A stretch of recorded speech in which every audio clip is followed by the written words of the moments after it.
Porque yo creo que es una de las primeras lecturas bíblicas que aprendimos desde nuestra niñez, ¿verdad? Vamos a estar leyendo en el libro de Daniel, el capítulo 3. Vamos a leer en el nombre del Padre, del Hijo y del Espíritu Santo. Y la palabra del Señor dice así. Por esto, en aquel tiempo, algunos varones caldeos vinieron y acusaron maliciosamente a los judíos. Y hablaron diciendo al rey Nabucodonosor: Rey para siempre vive. Tú, oh rey, has dado una ley que todo hombre al oír el son de la bocina, de la flauta, del tamboril, del arpa, del salterio, de la zampoña y de todo instrumento de música, se postre y adore la estatua de oro. Y el que no se postre y adore, se le ha echado dentro de un horno de fuego ardiente. Hay unos varones judíos, los cuales pusiste sobre los negocios de la provincia de Babilonia, Sadrach, Mesach y Abednego. Estos varones, oh rey, no te han respetado, no adoran tus dioses, ni adoran la estatua de oro que has levantado. Entonces Nabucodonosor dijo con ira y con enojo que trajesen a Sadrach, Mesach y Abednego. Al instante fueron traídos estos varones delante del rey. Habló Nabucodonosor y les dijo: es verdad, Sadrach, Mesach y Abednego, que vosotros no honráis a mi Dios, ni adoráis la estatua de oro que he levantado. Ahora pues, estáis dispuestos para que al oír el son de la bocina, de la flauta, del tamboril, del arpa, del salterio, de la zampoña y de todo instrumento de música, os postréis y adoréis la estatua que he hecho, porque si no la adorareis, en la misma hora seréis echados en medio de un horno de fuego ardiente. ¿Y qué Dios será aquel que os libre de mis manos? Sadrach, Mesach y Abednego respondieron al rey Nabucodonosor diciendo: no es necesario que te respondamos sobre este asunto. He aquí, nuestro Dios, a quien servimos, puede librarnos del horno de fuego ardiendo, y de tu mano, oh rey, nos librará. Y si no, sepas, oh rey, que no serviremos a tus dioses, ni tampoco ni les adoraremos. Este es un pasaje que hemos dejado inconcluso a propósito, porque ahí la gran pregunta es lo que hemos acabado de leer: el y si no de estos tres hombres. El panorama se da en Babilonia. El pueblo que había salido de la tierra de Israel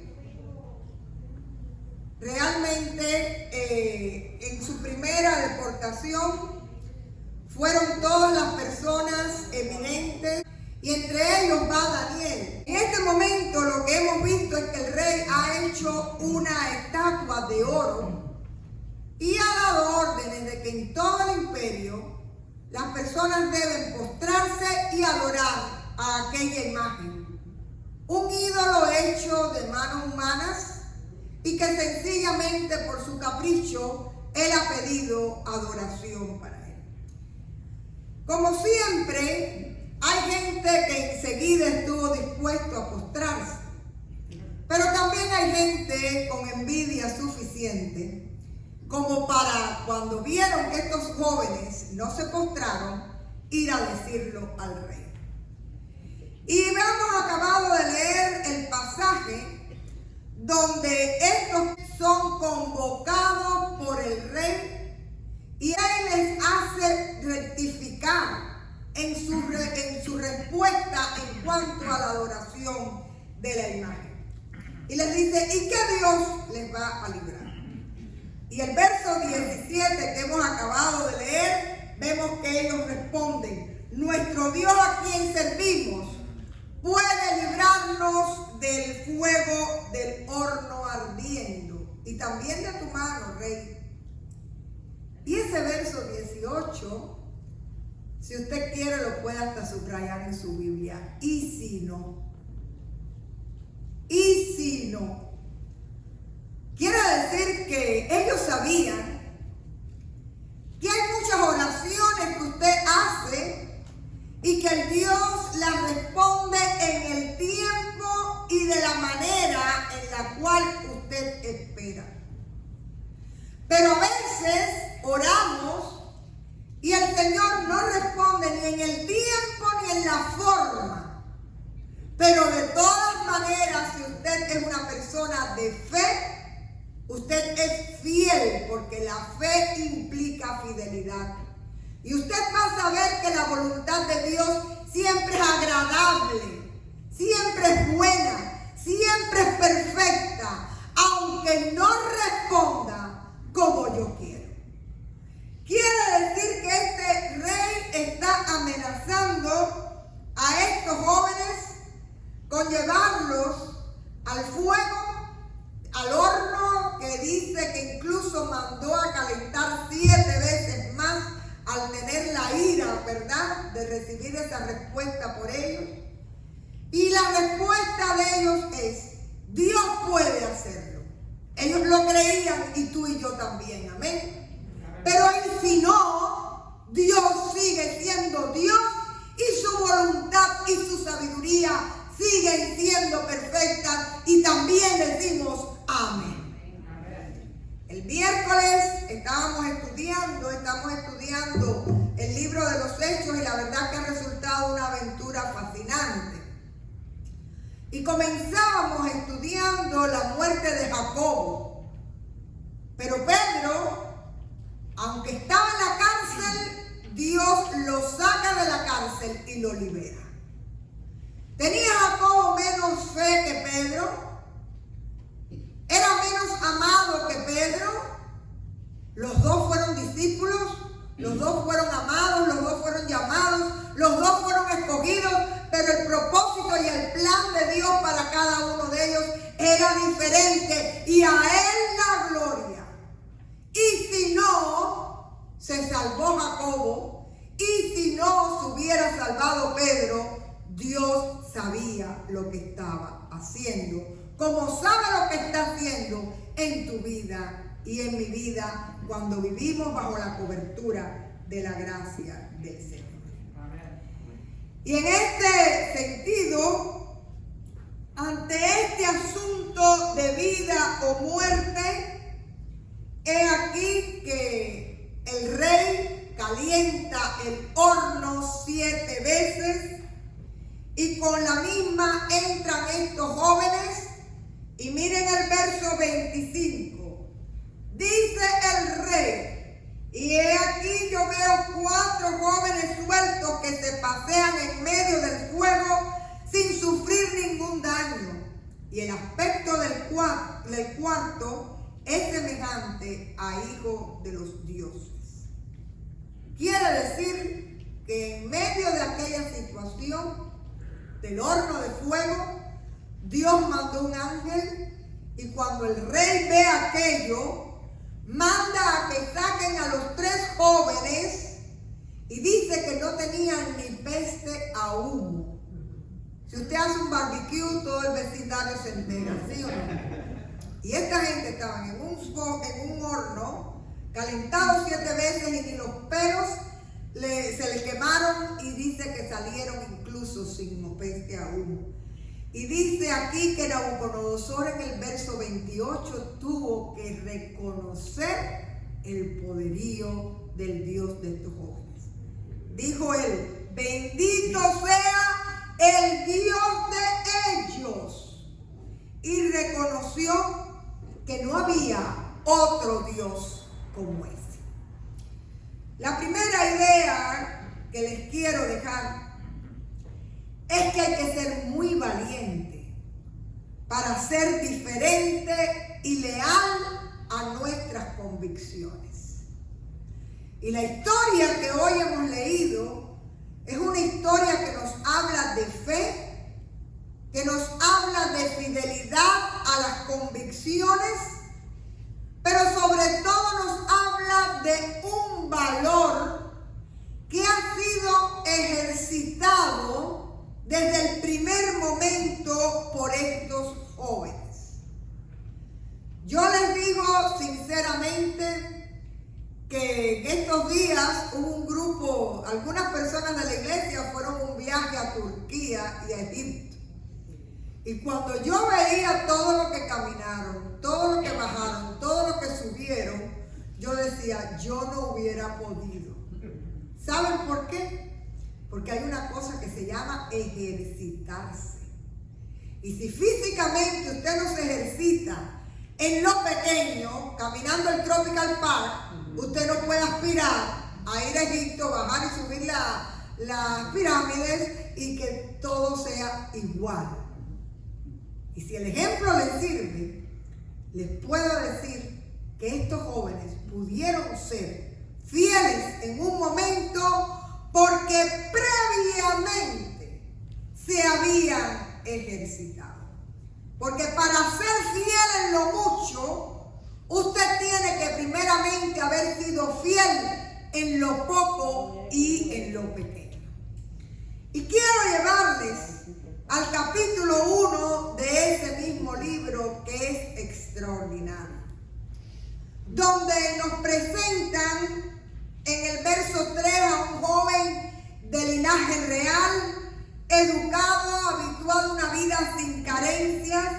De pronto su vida da un giro, es tomada por los babilonios, la ciudad de Jerusalén. Él se va como esclavo, en realidad se lo estaban llevando deportado. Yo nunca nos hemos imaginado eso, pero yo me imagino con grilletes, con cadenas, caminando por todo ese lugar hasta llegar. Y cuando llegan allí, les hacen como un pequeño análisis. Primeramente, el rey manda al jefe de los eunucos y les dice que vayan buscando jóvenes que sean de linaje real, lo que quiere decir que Daniel era de linaje real, que no tuvieran defectos físicos, véanlo ahí en el verso 4, que fueran de buen parecer, enseñados en toda sabiduría, sabios en ciencia, quiere decir que eran estudiados, ya sabían leer, sabían escribir. Eran inteligentes, porque ahí dice de buen entendimiento e idóneos para estar en palacio. Quiere decir que el rey manda a que este jovencito, casi de 14 años, separado, arrancado de su familia, en el exilio, y ante las órdenes del rey, le hagan una prueba física, intelectual y social. Y a estos jóvenes escogidos, ¿han oído la frase lavar el cerebro? Pues lo que iban a hacer era lavarles el cerebro. Fíjense cuán viejo es la práctica. Miren lo que iban a hacer. Les iban a enseñar el idioma, con la escritura cuneiforme que ellos tenían y todo lo demás.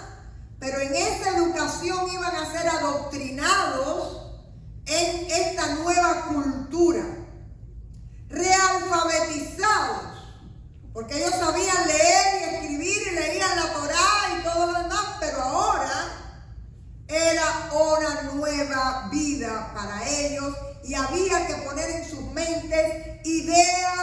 nuevas que respondieran a el rey y al imperio. Se les seleccionó una manera de comer. Ellos debían comer de la comida que el rey servía, es decir, que estaba autorizada por el rey. Y ustedes dirían, bueno, eso no es grandes problemas. No es grandes problemas si tú no eres judío. Porque los judíos tienen leyes de pureza y santidad que declaran que hay animales inmundos. Y en aquella mesa iban a estar los animales inmundos, pero algo más. Toda esa carne y toda esa comida que se ponía era comida que había sido sacrificada y ofrendada y ofrecida a los ídolos babilónicos. Quiere decir que si tú comías de esa comida, tú estabas participando de la idolatría de ese pueblo. También nos dice el texto que los hicieron eunucos, es decir, mutilaron su cuerpo, marcaron su cuerpo, fueron castrados. Una de las humillaciones más grandes que puede recibir un joven. Y les cambiaron sus nombres. Porque si ustedes se dan cuenta, en Israel y en aquellos pueblos los nombres tenían significados. Y ellos traían incluso en su nombre el nombre de Dios. Él, la partícula él, significa en hebreo Dios, Daniel. Y ahora le van a poner nombres nuevos. Nombres que representan y simbolizan a las deidades babilónicas. Y por último, le cambian las vestiduras. ¿Hay lavado de cerebro o no? Y fíjense, el propósito o el ejercicio del rey con esta gente joven no era solo cambiar su forma externa, sino cambiarlos en su interior y someterlos a una cultura que desafiaba la existencia del Dios vivo, de tal manera que se olvidaran de quiénes eran y en quién creían. Les voy a repetir esa idea. El propósito del rey era cambiar a esta gente joven en su forma externa y en su interior, y someterlos a una cultura que desafiaba la existencia del Dios vivo, para que se olvidaran de quiénes eran y en quién creían. Algún parecido con nuestros tiempos cuando tratamos de que la cultura desafíe la existencia del Dios vivo. Si ustedes se percatan, realmente, y lo digo con dolor, estamos viviendo en una cultura que se llama cristiana, pero queremos darle la espalda a Dios.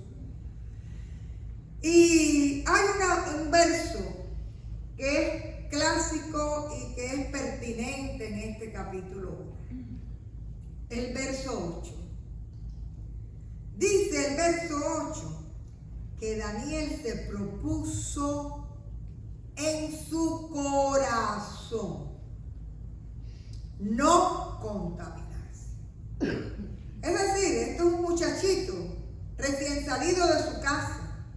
Y la pregunta siempre que yo me hago es qué clase de formación y de educación le tuvieron que haber dado a aquellos padres para que con esa edad hay una convicción tan fuerte y pueda decir, no voy a contaminarme, no me quiero contaminar.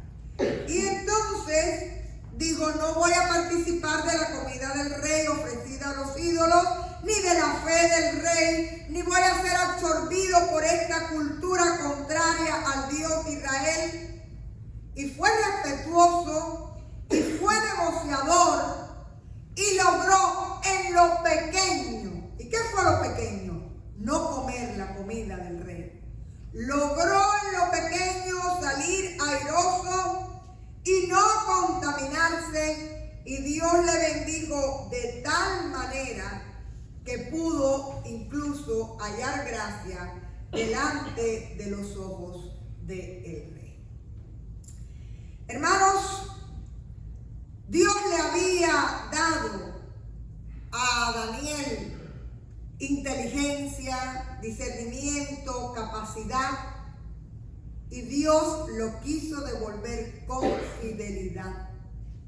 Primeramente en lo pequeño, no contaminándose, y después incluso cuando le costaba la vida, diciéndole al rey: no adoro tu estatua, solo sirvo a mi Dios, quien tiene el poder para sacarme del horno, pero y si no, también le quiero ser fiel. Y hay cosas que nos hablan este texto, primeramente sobre el tema de las convicciones. Usted tiene que ser muy serio en saber discernir lo que sirve al Dios vivo y lo que no agrada al Dios vivo. Usted puede, aunque crea que no, empezar a discernir desde lo pequeño. Por ejemplo, yo conozco muchas personas que vienen y me dicen: en mi trabajo se hacen prácticas deshonestas. No me lo dicen así, pero quiero que ustedes lo entiendan. Una práctica deshonesta se puede hacer en cualquier lugar. E incluso ni siquiera tienen que robar. Pero si en eso pequeño usted no sabe ser honesto y sabe ser serio, es difícil que después usted pueda serle fiel al Señor en lo más importante. Si para usted el tema de la familia es tan relativo como que no hay que defender la familia, la figura paterna no es tan importante, usted pudiera estarse ya amoldando a la cultura. Si para usted el tema de la vida de alguna manera no es tan importante o también es relativo, tenemos que darnos cuenta que estamos siendo bombardeados por ideas de la cultura que no realmente reflejan lo que es el sentir de Dios para nosotros. Y en medio de todo esto, yo creo que la imagen de Daniel en Babilonia nos reta por dos razones muy importantes.